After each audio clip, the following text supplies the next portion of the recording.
So this is going to be the last lecture from me.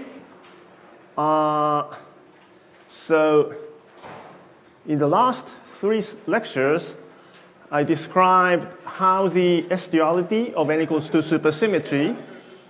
I guess I should wait a bit more. More people than expected are coming back, thankfully, to my talk. Right.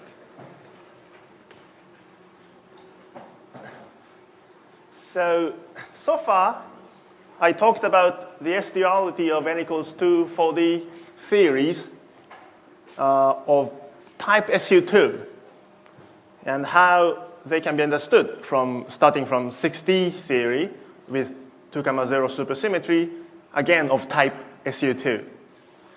All the essential features of the duality, I think, was already in this type SU2 case I talked about for 3 hours. And in this last lecture, I just want to generalize that to SUN. That gives you a lot of technical complications, and but that's inevitable. So yeah, somewhat SUN is rather difficult compared to SU2. So please bear with me. So let's remind ourselves what we learned yesterday. So if we start from 6D n equals 2, 0 theory of type SU2 and put it on 3 puncture sphere, each puncture carries 1 SU2 flavor symmetry. I explained to you how you compute the superconformal index of this system. So let me remind you the definition of the superconformal index. So in this particular case of just having the variable q, I forgot to mention, but the exponent simplifies. It's just a difference between the scaling dimension and the SU2R charge. And you can insert flavor symmetry element. And I told you how, without knowing in the first place what this theory is, you compute this SCI using the fundamental fact of the 6D theory that it becomes 5D super-Yang-Mills if you compactify on S1. So the SCI is given by this nice formula, Ka, Kb, Kc, divided by K0, summation over all of the representation, chi A, lambda, chi lambda B, chi lambda C, divided by chi lambda Q to the 1/2. So this is the basically partition function of 2D Yang-Mills on this 3 punctured sphere, QD form. And for today's purpose, the only thing you need to know is that this Ka has this form, chi adjoint of A, Q plus OQ squared. And chi 0 is basically just 1 plus OQ squared. So not so difficult. So how do we know exactly what 4D theory this 3 punctured sphere is? In my lectures, I started by telling you what this is, but pretend we don't know that. But we can expand this to some order, right? So what would be the leading contribution?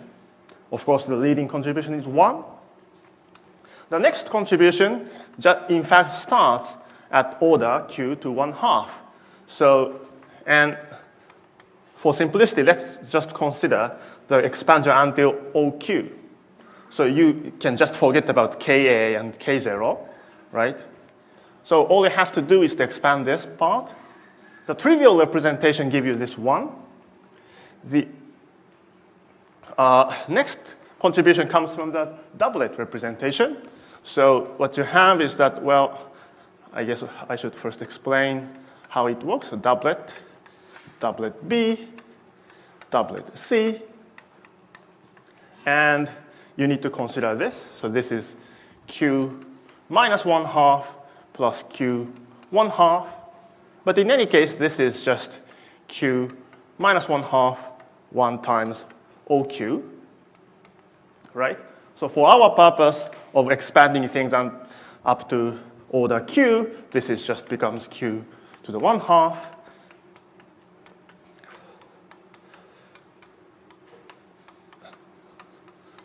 Dot, dot, dot. So this factor, Q to 1/2, is the telltale sign of having a free hyper. From the representation theory of n equals to S superconformal algebra, if you have something like this, the theory is guaranteed to be free hyper. And you see how these free hypers transform under the flavor symmetry. So these are in the so-called trifundamental. So thus we see that this is corresponds to free hypermultiplet of this form, QABC, right? And once you understand that, now we can understand the S-duality of two trifundamental coupled together GCD in the following way. So you can continuously change the shape of the Riemann surface you compactify the 6-dimensional theory. So you get dual objects and a dual gauge group.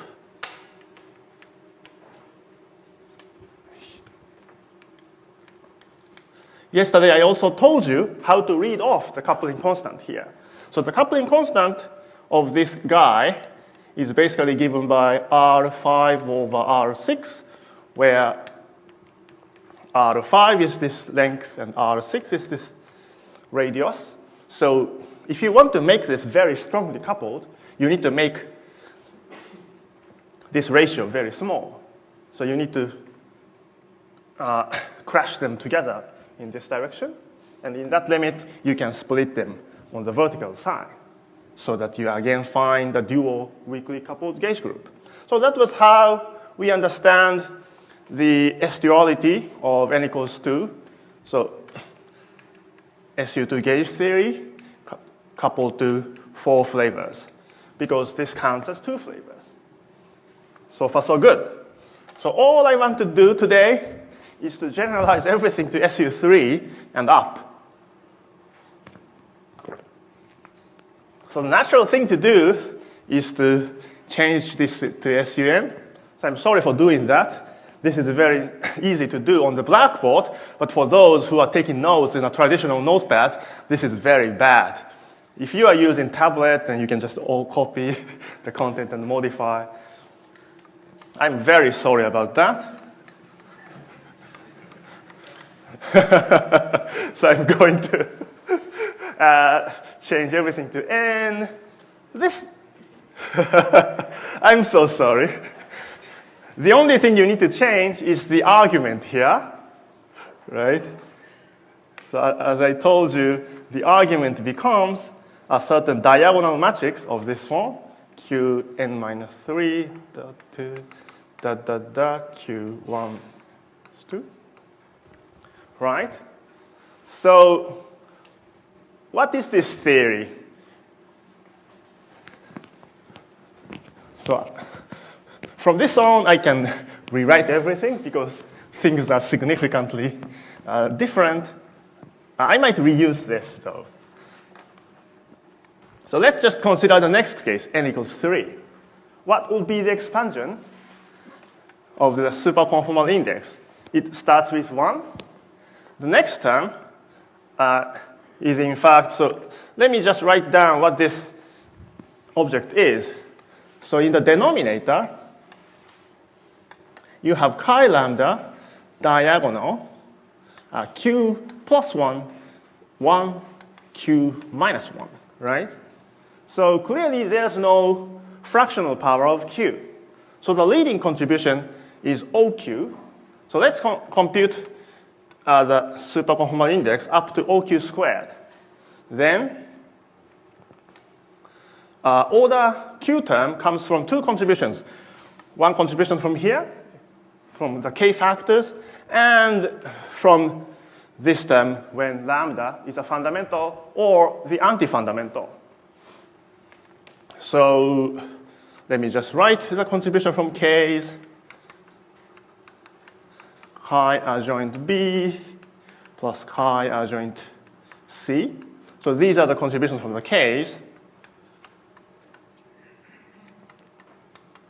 And also you have this contribution, just as before, q plus minus 1 plus 1 plus q to the 1 chi box A, chi box B, chi box C, and similarly contribution from the anti-fundamentals. I'd like to keep it, so I'm so sorry for going over. So this is it. But as I explained, in the case of n being 2, this is at this order you can just approximate as q, right? So this is the matter content.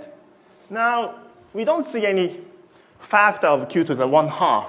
So this theory is no longer a hypermultiplet. It's something much more complicated. And for those of you who love exceptional groups, this appearance of adjoint, 3 adjoints, and product of fundamentals is a telltale sign that this has E6 symmetry. So what is going on is that E6 has SU3A times SU3B times SU3C subgroup. So this is rank 6. This is rank 6 too, because SU3 is rank 2, and there are 3 copies of it. And E6's adjoint is 78 dimensional, which everyone knows.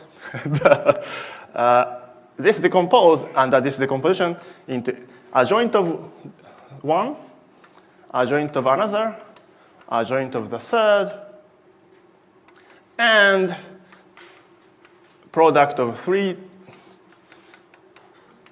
fundamentals and product of 3 anti-fundamentals.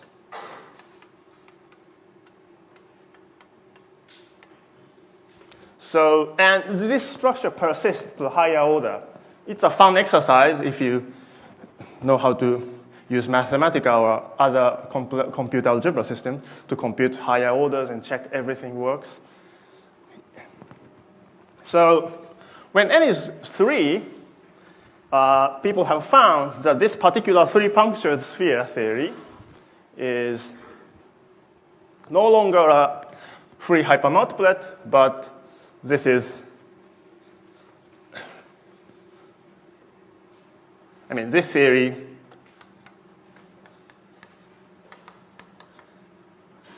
is known as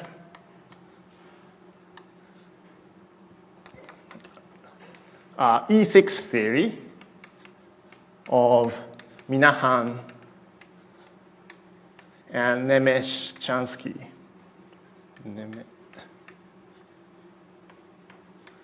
So this theory was introduced in, I don't remember, 2009, sorry, 97. It's completely different. So it's known for quite some time, but it's a non-trivial superconformal theory. So using that knowledge here, we now know some strangest duality. So I just changed this to SU3. This is Minahan-Nemeshansky's E6 theory, and this is also Minahan-Nemeshansky's E6 theory. So you start from 2 strongly coupled SCFTs, you couple them to gauge group SU3. And this SU3 gauge group is exactly marginal. So you can tune its coupling constant. You make it very strong. And then you have dual Minahan-Nemetshansky's E6 theory here, and dual Minahan-Nemetshansky's E6 theory coupled to dual SU3.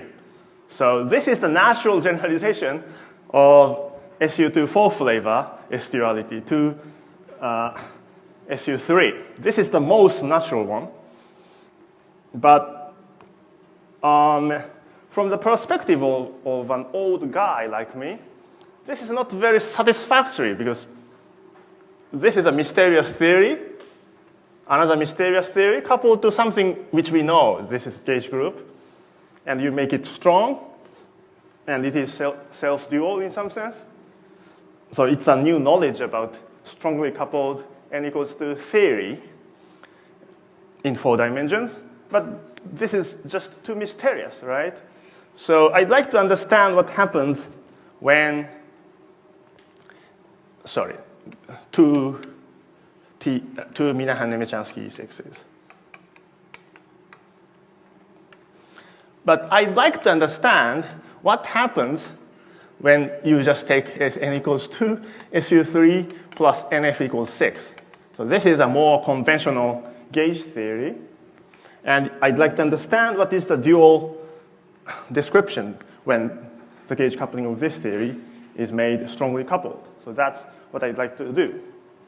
But as you will see, analysis of this system, which has a simpler Lagrangian description, is much more complicated than the analysis of this S duality involving 2 strongly coupled SCFTs.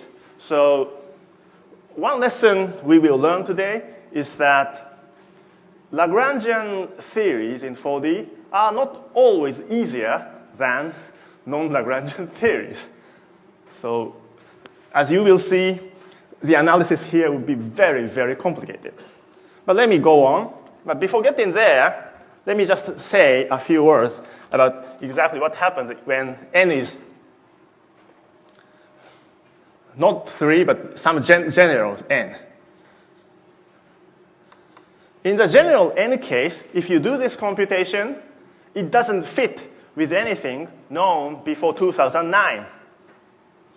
So for general n, this 3-puncture sphere theory has a name Tn, introduced by Davide Gaiotto.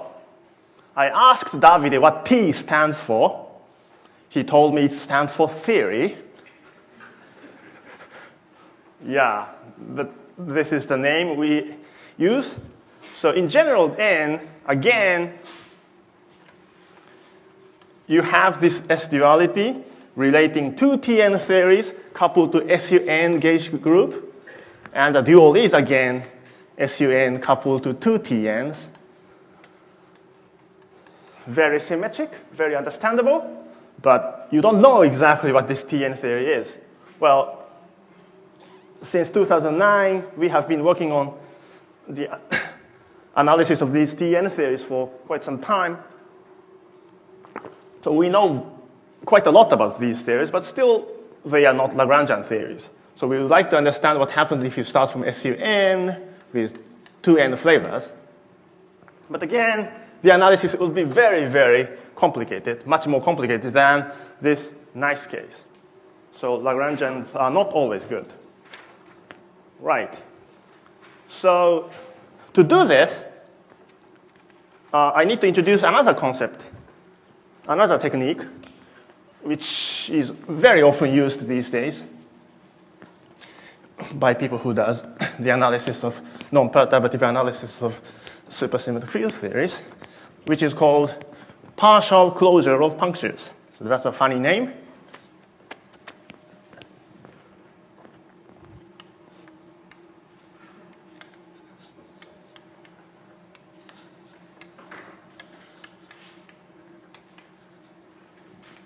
So for the next 20 minutes, I need to introduce to you this concept. So, and also there's something called complete closure. But the complete closure is a case of partial closure. So I always call them partial closures.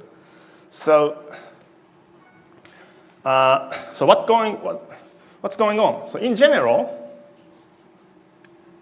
suppose you have given n equals 2 SCFT. Let's call it curly T with flavor symmetry. GF. What kind of properties do you have? Of course, you have current operators for this flavor symmetry, but thanks to the supersymmetry, you can have more operators. You have more operators acting by SUSY once. You have fermion operator, and acting SUSY twice, you have, in fact, scalar operator labeled by our joint. But because we are using n equals 2 supersymmetry, in fact, you have SU2R index.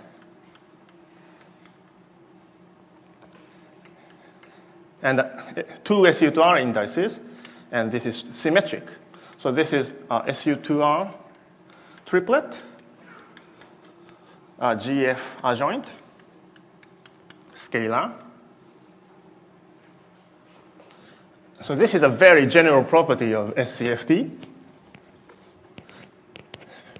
And in the jargon of class S theories I've been talking about, a puncture on a Riemann surface corresponds to SUN flavor symmetry. So a puncture means flavor symmetry. So, but before getting there, let's give an example. So consider bifundamental hypermultiplet. Bifundamental hyper consists of n squared fields, Q twiddle AI. Both A and I are 1 to n. Then there's a flavor symmetry acting on the index A and the index I, as always. So in this case, GF is SUN times SUN. Well, for simplicity, let's just consider UN times UN. Then there should be 3 scalar operators, right? So they can be written very explicitly, mu plus, mu 0, and mu minus. And if you consider UN acting on A, say, you just perform a contraction.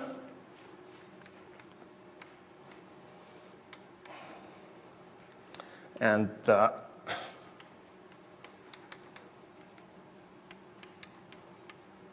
again, you perform some contraction. And finally,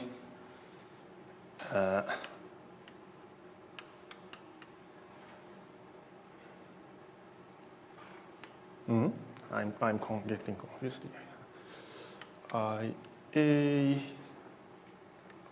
BI minus Q twiddle BI Q twiddle dagger IB. Right. So in the n equals 1 notation. So as you see, this component is a chiral superfield. I mean, lowest component of the chiral superfield. This is the standard D term of the flavor symmetry. And the third component of SU2R is this antichiral field. So this is, you get the idea. So in the case of free hypermultiplet, which is a special case of SCFT, you can write it down explicitly. But the good thing about this is that the existence of the mu's are guaranteed by just superconformal algebra. So they are guaranteed to exist for any non-Lagrangian theory. So what you do, suppose GF contains some SUN, you do the following operation. So take mu plus, which is a scalar field, which is an n by n matrix, and you give a VAV of the following form. So it's just almost 0 everywhere, except in this form. So this is a Jordan normal form of a nilpotent matrix. So in this case, I'm using an example n is 6. And as you know, Jordan normal form of a nilpotent matrix is formed by fundamental Jordan blocks. So in this case, you have 3 by 3 Jordan block, 2 by 2 Jordan block, and 1 by 1 Jordan block. So such a wave is characterized by this decomposition of 6 into 3 plus 2 plus 1. You can encode the same information by drawing a Young diagram consisting of columns of height 3, 2, 1. So this is the standard convention. So you can give a wave like this. What will happen? In general. So you started from a SCFT, and you gave this wave mu plus. So you get some different theory. I don't know what to, nobody has decided the notation, precise notation, but let's say 3 plus 2 plus 1. And in the IR limit, you get something, but there are some fields you are guaranteed to get, because here we have SUN flavor symmetry, right? And we are breaking that symmetry by giving a wave to some fields. So definitely you should have some Nambu-Goldstone modes.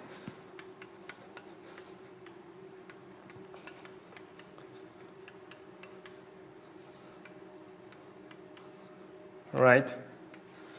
So from the procedure, you know you definitely get some Nambu-Goldstone modes. So you take away that from the IR limit, and you define the rest to be the partially closed theory.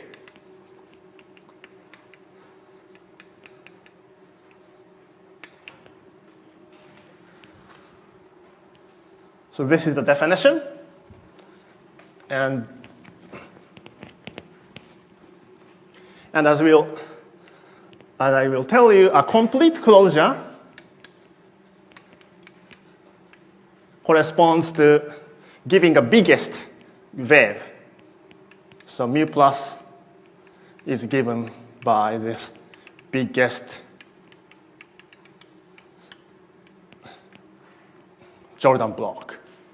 So this corresponds to n equals n. So the good thing about complete closure and partial closures is that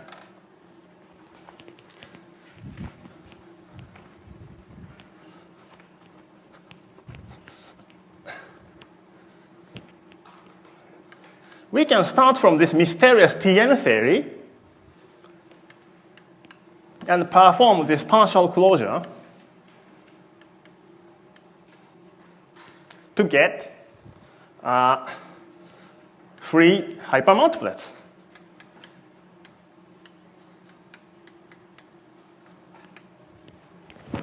So I'm going to tell you that if you start from Tn theory, so they have 3 punctures, and undeformed punctures are called full punctures.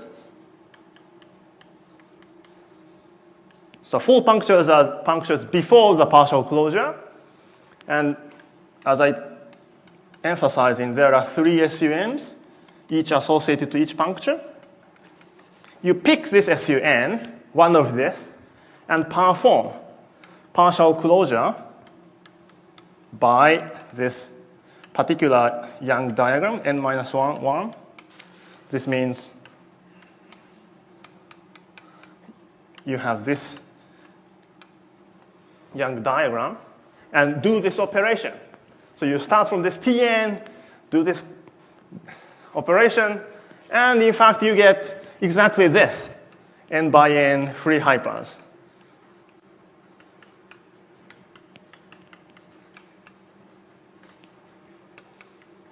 So I'm going to explain to you exactly how this arises. But let's assume what this happens. What this means for S-duality, assuming this fact.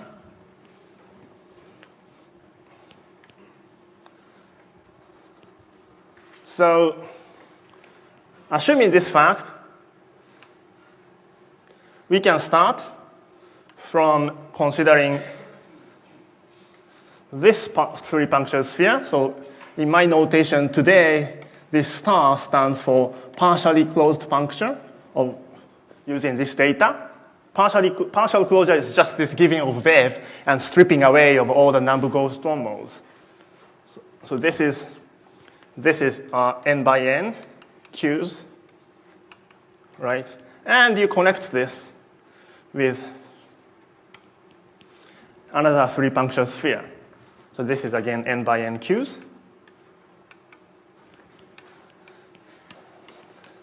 This part gives you SUN gauge theory, vector multiplet, right? So on this side, you know that you get SUN gauge theory plus NF equals 2n matter content, because this counts, and if you consider A as gauge index, I counts as flavor indices. Therefore, this counts as n flavors. This also counts as n flavors. Together, you have 2n flavors coupled to this SUN gauge field. So this is the kind of system you want to analyze, whose strongly coupled limit.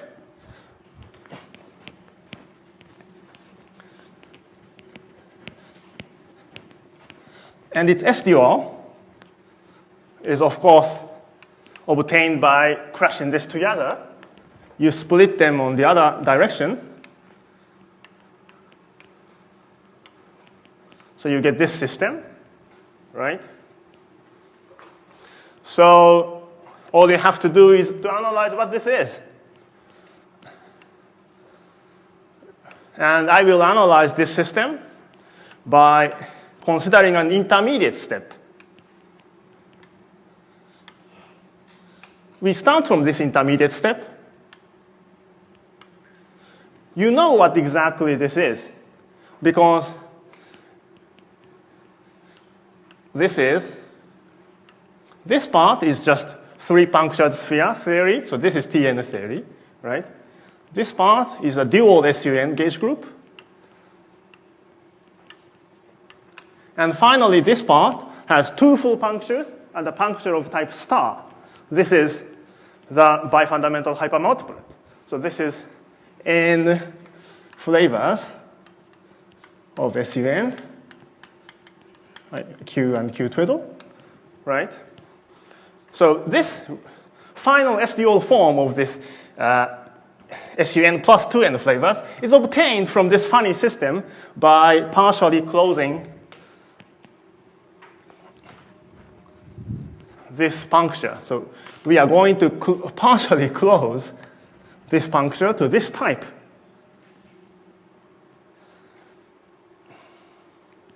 This way you can understand what is going on the SDO side of the SUN with 2n flavors. So that's what I'm going to do. So I still have 30 minutes. So hopefully I can get to the end of the analysis. So this is the rough idea of how you understand the SDO of SUN with 2n flavors.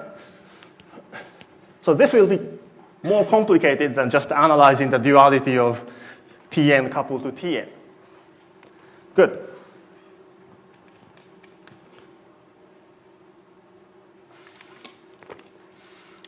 So let's perform one example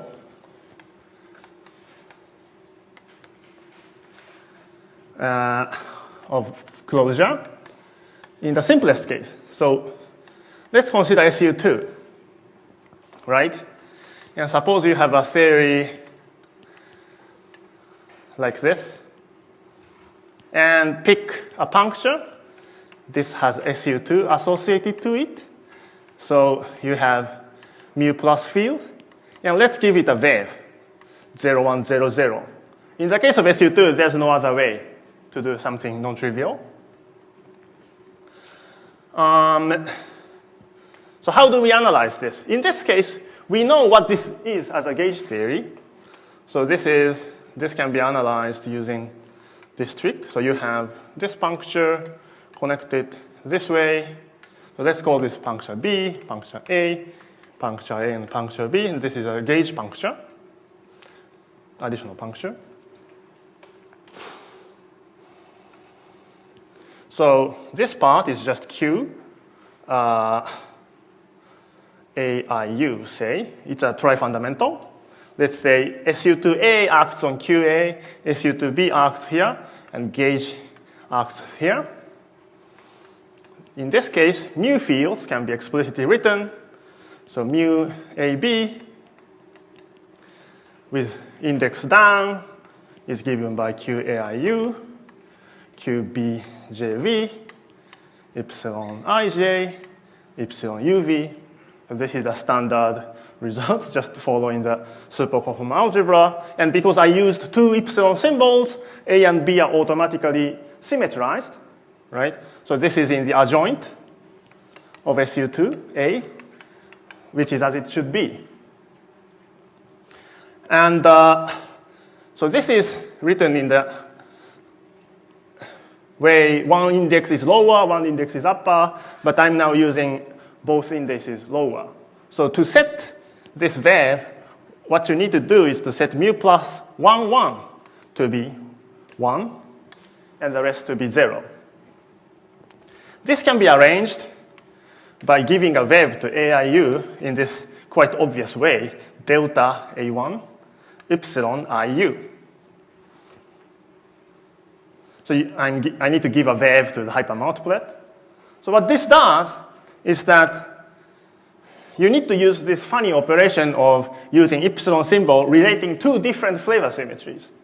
So what happened is that SU2B times SU2 gauge is broken down to diagonal subgroup. Another thing is that let's analyze what happens if you act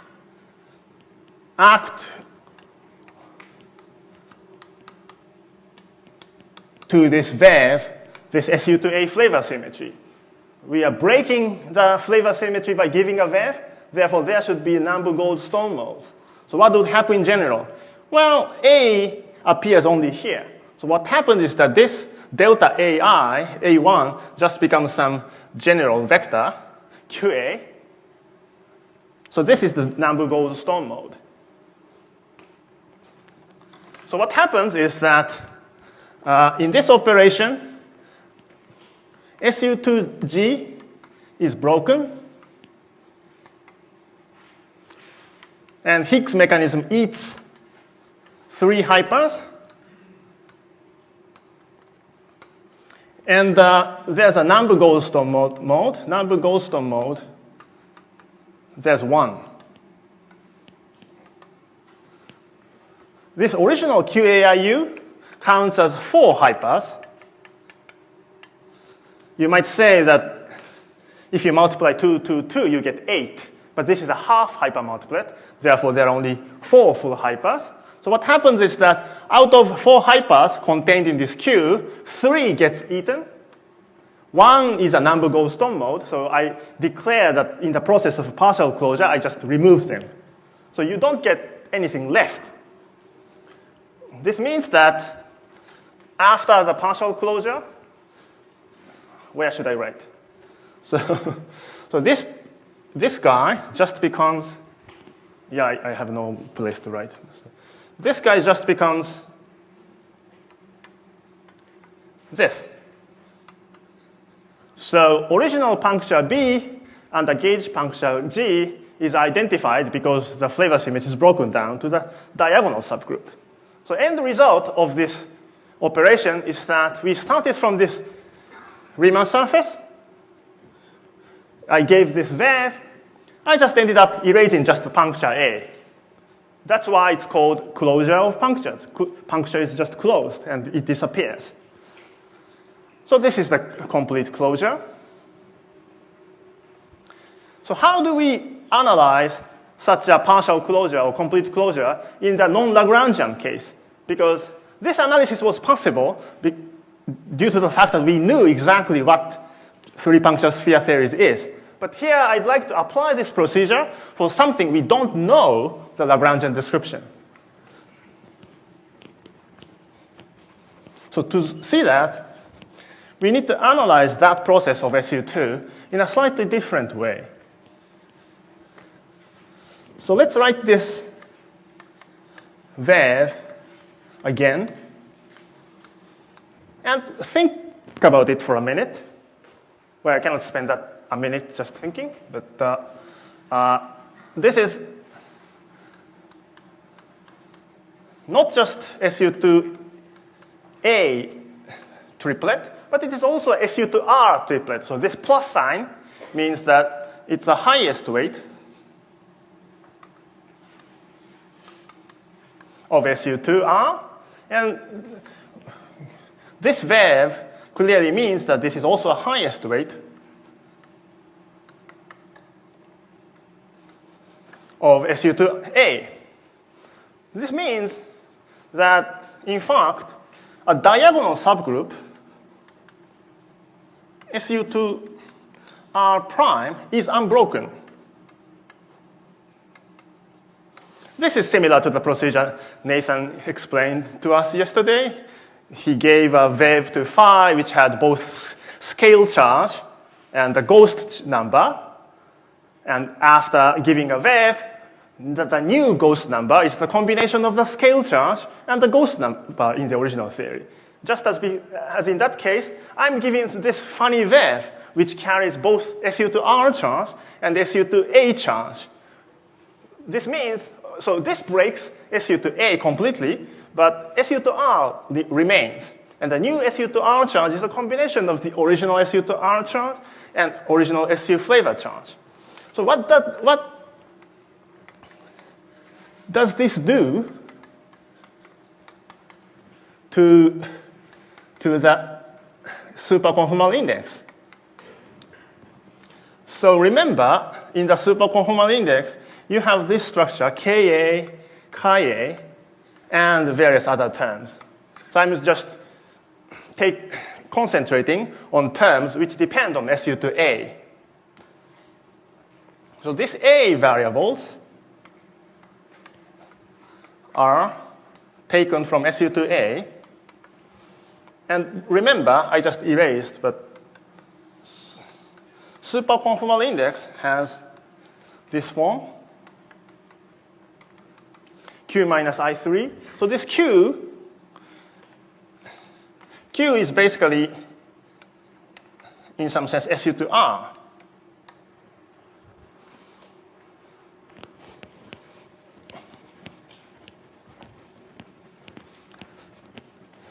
So at the level of SCI,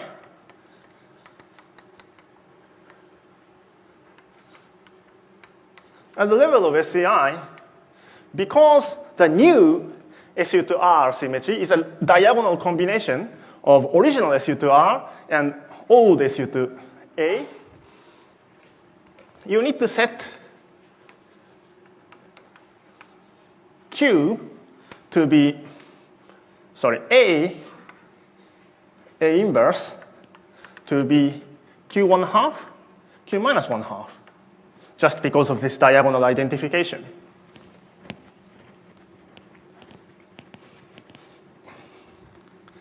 So what this does is that Chi lambda A and Ka should be replaced by Chi lambda Q1/2, K Q1/2. So far, so good. But this is not the whole story, because I declared when I defined the concept of partial closure, we are going to strip all of the contribution from the number Goldstone modes.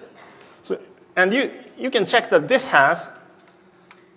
part K has contributions from number Goldstone modes. And you need to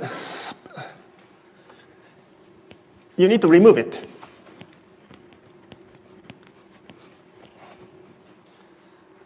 So it's helpful to do at least exactly one example. So for SU2, this Ka has this form, pi over 1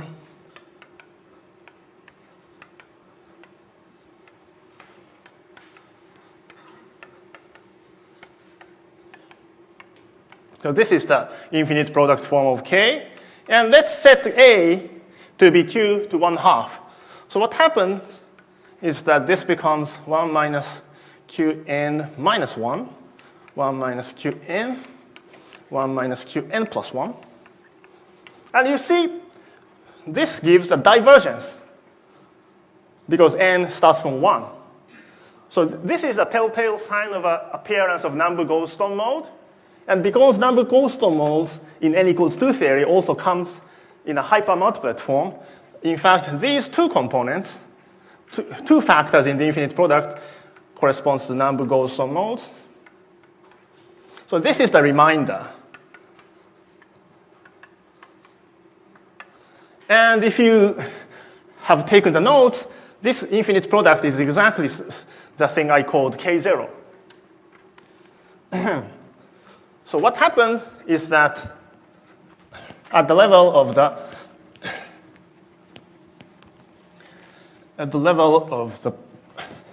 superconformal index,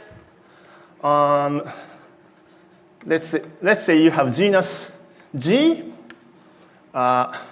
n puncture theory. So this is G equals 2 and n equals 2.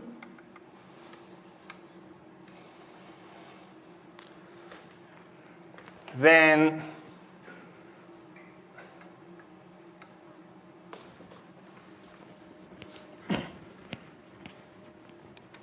let me just explicitly write the contribution for this. So this is Ka, Kb, and the K0 to the power, I don't remember. This is 2g plus 2 minus n. So when n is 2, this is 4. And sum over lambda, chi lambda q1/2 to the 4th, and chi a lambda, chi b lambda, chi lambda b. So let's say you perform the complete closure of this puncture. So let's close this puncture. Then, in that part of the blackboard, I said, by closing this puncture, you just lose one puncture. But let's check that at the level of the superconformal index. At this level, what you need to do is to set K to Q1/2,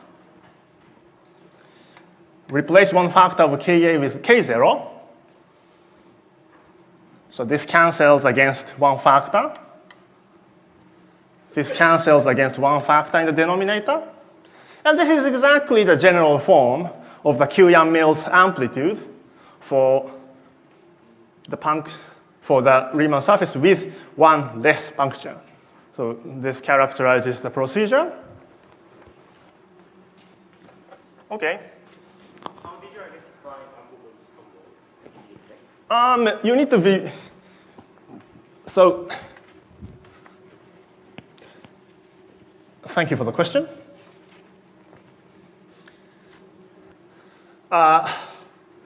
So this K of A is basically the contribution from operators mu's. This is an adjoint in SUN, right? So what happens is that mu takes values in the adjoint of G complexified, because this is a complexified mu. We are taking some particular wave.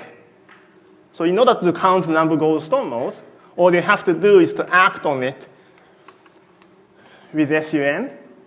This gives you some kind of a cone. So this is a subspace of GC, whose Jordan normal form is the one I gave. So just using the SUN representation theory, you can identify what are the Nambu-Goldstone modes very directly. Yeah, that's the method.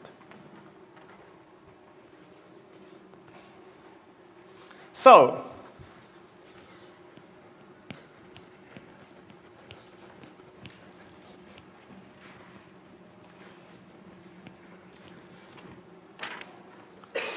I'm almost done.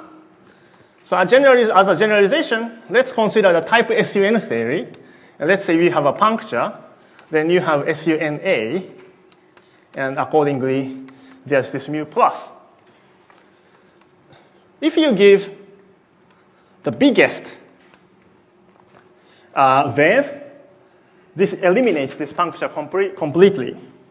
Instead, let's consider the second biggest wave. So this has n minus 1, and this is size 1.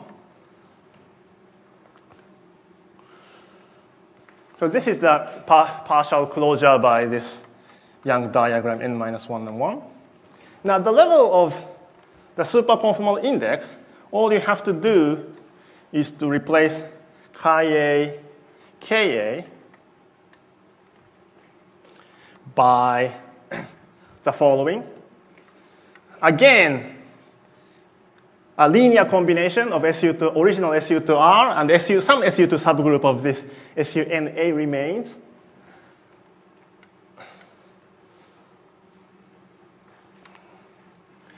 And also, there's some U1 symmetry remaining, right?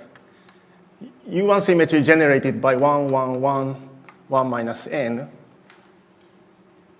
still commutes with this wave. Therefore, U1 subgroup of this SUNA remains. So if you use that,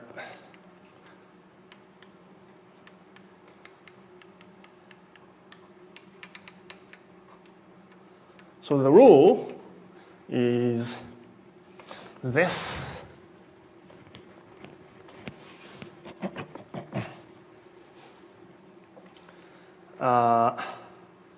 And alpha to 1 minus n.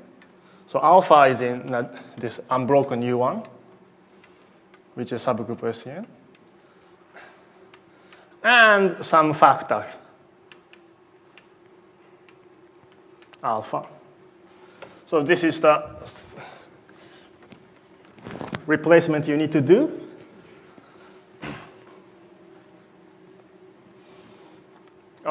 But for today's purpose, I don't have to write down exactly what this is.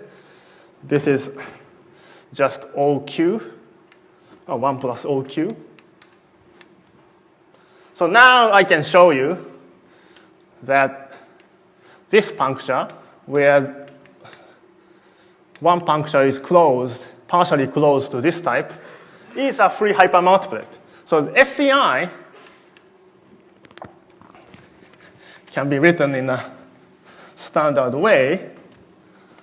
So let's say this part has carry label B and label C. Then this has label alpha. And from the general formula, we have KB, KC, and this K n minus 1 alpha divided by K0, summation of a lambda of chi lambda, Q n minus 1 to 1, Q n minus 3, Q 1 minus n over 2. And on the upper side, I have chi lambda B, chi lambda C, and chi lambda that. I don't want to repeat it. This part is exactly this one. Let's expand this up to Q to 1/2. So, I mean, these parts just don't give you anything up to at the order Q to 1/2. And the reason you have Q to 1/2 from here is as follows. If you take lambda to be a box, right, then what you have is you have box B, box C, and this funny thing. So what this is? So it's the character of this diagonal matrix as a fundamental representation. So you just sum over them. So the most dangerous part is this, right? So the most dangerous part is this. plus dot dot dot divided by the trace of this, which is Q1 minus n plus dot dot dot. Then this part, two parts cancels, giving you Q2 1/2. And similarly, there's a contribution from chi box bar B, chi box bar C, and alpha inverse. So, as I told you at the beginning, the fact that you have superconformal index starting with the power Q2 1/2 means that this is a free hypermultiplet. And you can read off exactly what is the matter content. So this is a fundamental of this SUN, fundamental of the another SUN, and has U1 charge 1 under the baryonic symmetry. This side is anti-fundamental, anti-fundamental, and baryonic charge -1. This exactly fits the spectrum of Q AI and Q twiddle IA, right? You need to relabel the fundamental and the anti-fundamental of the second part, but you see that this gives you baryonic charge 1, fundamental, fundamental, and this gives you baryonic charge -1, fundamental, fundamental, anti-fundamental, anti-fundamental. Right. So I still have 5 minutes to go to complete the description. So why have I been doing this? This is to understand the duality of Lagrangian gauge theory. But as an intermediate step, let's just consider this duality.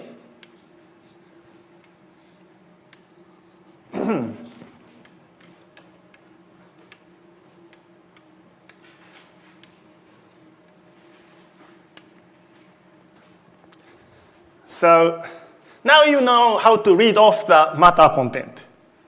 This side is Tn theory. This part gives you SUN gauge group.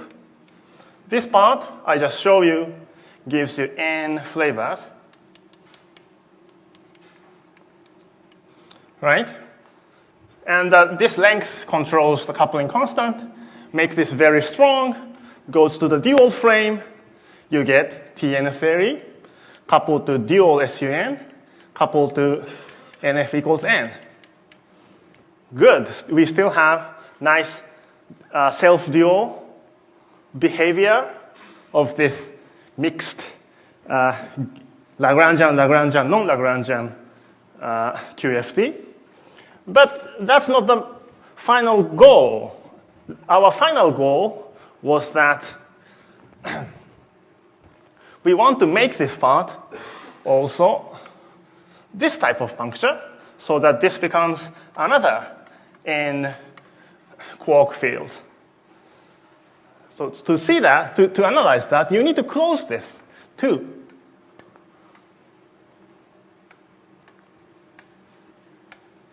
Right? But the problem is we haven't analyzed this type of fully punctured sphere with two partially closed punctures yet. So we need to know exactly what this is. But the good thing is that we already know this part is a Lagrangian theory. Therefore, we can just do something similar to what I did in the case of SU2 to see exactly what is going on. So let's do that.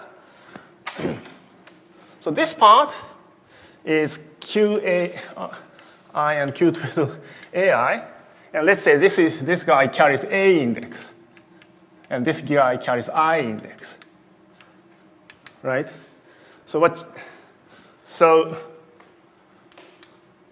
we need to give mu plus, again, VEV. Mu plus is Q AI, QB,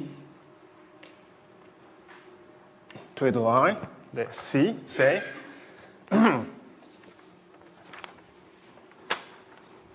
And we need to give a VEV of this form, which is written here.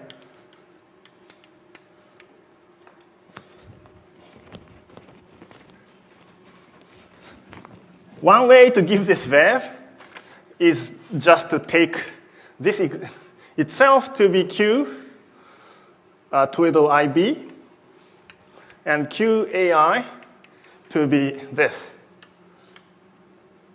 0, 0, 0, 0, 0, 1. So this has n minus 2 columns, and this is 2, this is 2. This is n minus 2.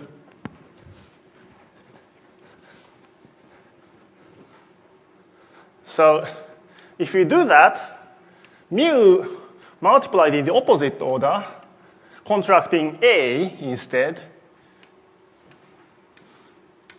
ij, sorry, contracting A. So in the opposite order becomes this.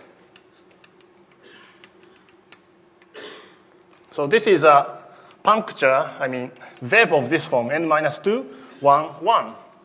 So what happens is that if you partially close this puncture, I'm completely, this is the A index, and I'm giving I index, I index is SUN gauge. Right. So this means that I index is broken by this wave. So SUN gauge is broken to the subgroup which commutes with this, which is SU2. So because of this, this SUN is broken to SU2 here. And this puncture is no longer full, but this is closed to that type. And again, you need to carefully count how many multiplets are eaten and how many number goldstone modes needs to be split. But what happens is that only NF equals 1 of SU2 remains. So that's the outcome of this analysis.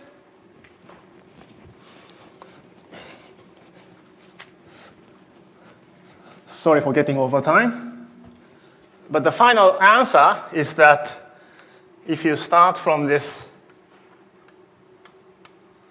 SUN with 2n flavors, this is dual to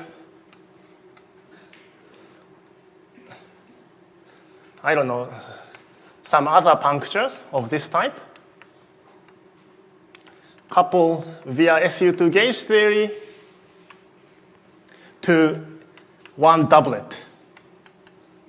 So this is the dual frame you finally find.